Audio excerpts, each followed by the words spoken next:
Hi everyone, today I want to show you how to make automatic subtitles in Davinci Resolve.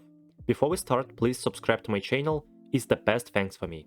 First, it's worth mentioning that this feature only works on versions 18.5 and above.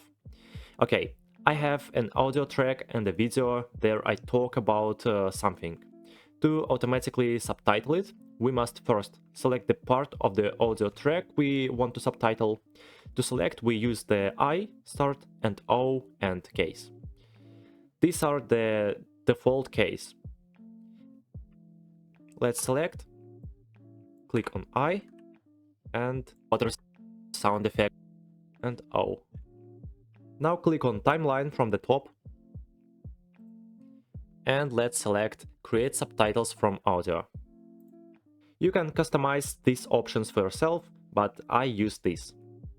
Okay, click on create and wait a bit. Okay, let's see the result.